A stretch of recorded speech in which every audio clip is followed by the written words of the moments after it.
What's up? I have good news for you. What is it? We're finally talking about plastic from Five Below. Well, then what the hell are we waiting for? With a console as popular as the Nintendo Switch, with tiny little controllers you can fit damn near anywhere, let's make brass knuckles out of these. Let's go over various Switch accessories, as there are way too many to count. Well, we can count a lot of stuff included with the system as accessories: the rail, the grip, hell, even the dock. These aren't required, they just theoretically enhance the experience. But of course, some of the biggest things that are technically accessories are controllers, and when talking Switch controllers outside of the Joy-Cons, we have to talk about the Switch Pro Controller. This guy is a beaut. The Nintendo Switch Pro Controller is one of my favorite controllers of all time.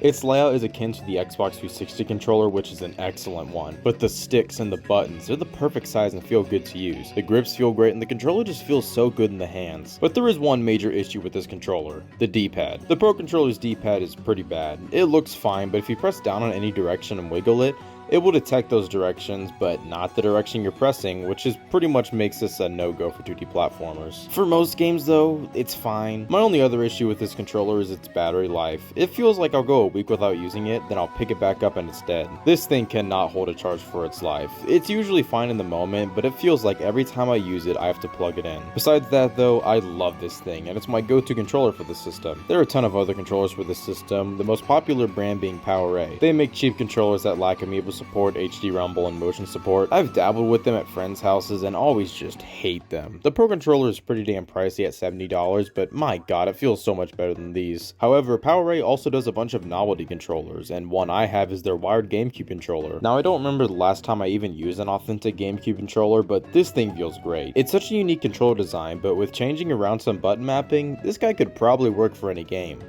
I say could because you can't remap the buttons on this. Why? This is still a neat controller though. I like using it for Mario Kart, Smash, and even N64 games. It's purely a novelty controller, but one I really like having. But of course, it wouldn't be a portable console without some cases. Here's a Tears of the Kingdom one that I have, and this thing is awesome. It's my go-to Switch case. Oh, come on. Those are just controllers and cases. They have a use. It's just boring. Oh, geez, I'm sorry about that. I do have a bunch of plastic Five Below. Well, that Yes. In years past, when I'd go to Five Below, they would have a wall covered in bullshit plastic for the Switch. But last time I went, this was all they had.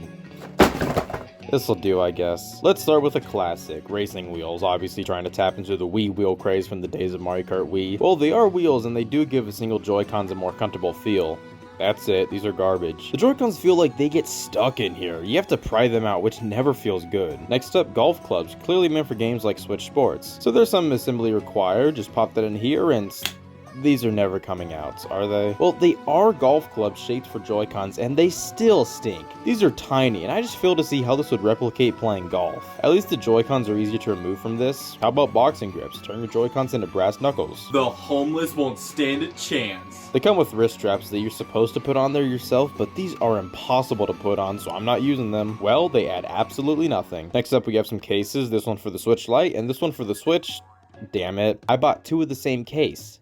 Thank God. Well, these are clear cases for the Switch Lite, and they stink. The case itself doesn't feel good. It probably protects the Switch a bit, but I've dropped this thing a few times and it was fine. The discomfort from this is not worth it. The buttons are so sunken in and are much more difficult to press. They have these stick covers, which do make the sticks a bit bigger and more comfortable, but as a result, it's so much harder for the system to register left and up on the left stick. And those are the Five Below accessories. I did get this one about a year ago. It's a storage stand. There's a place for a dock, room for controllers, games, and a little drawer where you can store God knows what. I mean, it's fine, but it's just fucking plastic. Well, that stunk. There wasn't enough useless plastic. Yeah, Five Below had an incredibly lackluster selection. That's alright. I know this super secret place that sells a bunch of Switch accessories, and nobody knows what they are. Oh what are they called? Amazon. How did you discover this place? Amazon has a myriad of these. Big ol' bundles with a bunch of This is right up my alley. Got a box here.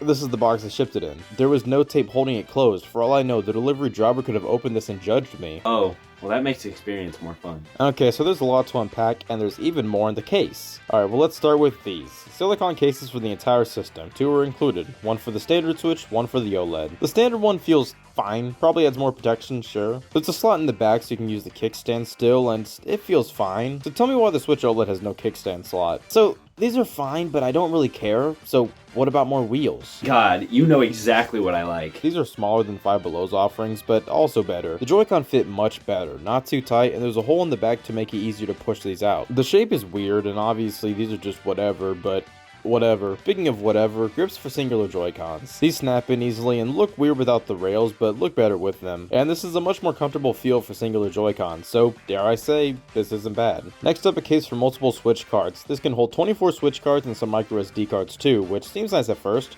but then you try to take them out. They are stuck in there. They feel like they're gonna break. This thing is useless. Love it. Next up, some silicone covers for the Joy-Cons. We've got colored and black variations. These give the Joy-Cons some junk in the trunk and feel fine, but in my opinion, they feel fine without these. More thumbstick covers. Oh my god, these are impossible to get on. I could get the blues kind of on, and let me tell you, these add absolutely nothing. Don't you guys see why I love this stuff? No, this is horrible. Yeah. Next up, something actually useful, a Joy-Con charging stand. This will hold and charge 4 Joy-Cons, and honestly, I like this. Not only will it charge them, but it'll also display them. That's so nice. This isn't fun. See if there's more stick covers or something. Why would there be? Oh, me. More Joy-Con stick covers. These are much more akin to the ones included in the Switch Lite case. These are fine, but I'm not gonna use them. The way it should be. A system stand, because the kickstand isn't good enough. It's fine, it's a stand for the Switch. I won't lose sleep over it. How about some screen protectors? For a handheld console with a touchscreen, this is an absolute necessity. I fucking hate screen protectors. I got one on my OLED well, and that's good enough for me. Lastly, in this package, we have another carrying case, and this thing is damn solid. It's huge, with 8 slots for games, plenty of space for the system and extra accessories. I still think the Tears of the Kingdom one I have is cooler, but this may become my standard just because of how much more I trust this thing. And those are some Nintendo Switch accessories. Who needs these? Everybody, these are so fun. Play Mario Kart with wheels or Smash with a golf club? These are the most interesting things we've seen all week. Oh, come on. Pikmin 4 wasn't good enough? No, you barely even played it. And I doubt you played any other Pikmin games. Not like you could on this silly little console. Yeah, you're right. Is what I would say if it was 2019, f***o.